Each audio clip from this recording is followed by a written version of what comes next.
باز امروز بخیر دوستان عزیز، راستی دره آمدیم از پنجکند به خوجاند آمدیم.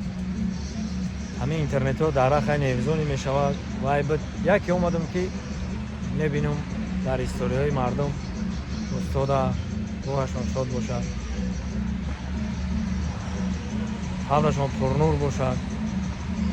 این آدمی نمی خواهد استاد. من میدونم که این سال 2001 در بسیار صحنه ها و تالارها و کینوها یک جا بودیم. استاد خطی استاد عمر داشت درباره صنعت، درباره فرهنگ، درباره آدم و آدمگری سخن میکرد.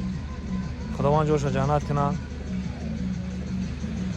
رای همون همای با دعا باشه، در اخ استاد دعا کنید خداوند جوش جنت کنه.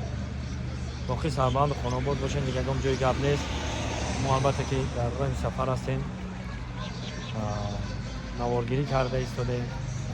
البته زیبای وطن مخصوص برای تماشاگران و برای پرتیسکان، برای کل فارس زبان‌های روی دنیا، چه افغانستان باشد، چه ایران باشد، چه تاجیکستان باشد، چه سمرقند و بخارا باشد، در کجایی که فارس زبان ما را میفهمند، مخصوص برای همیا.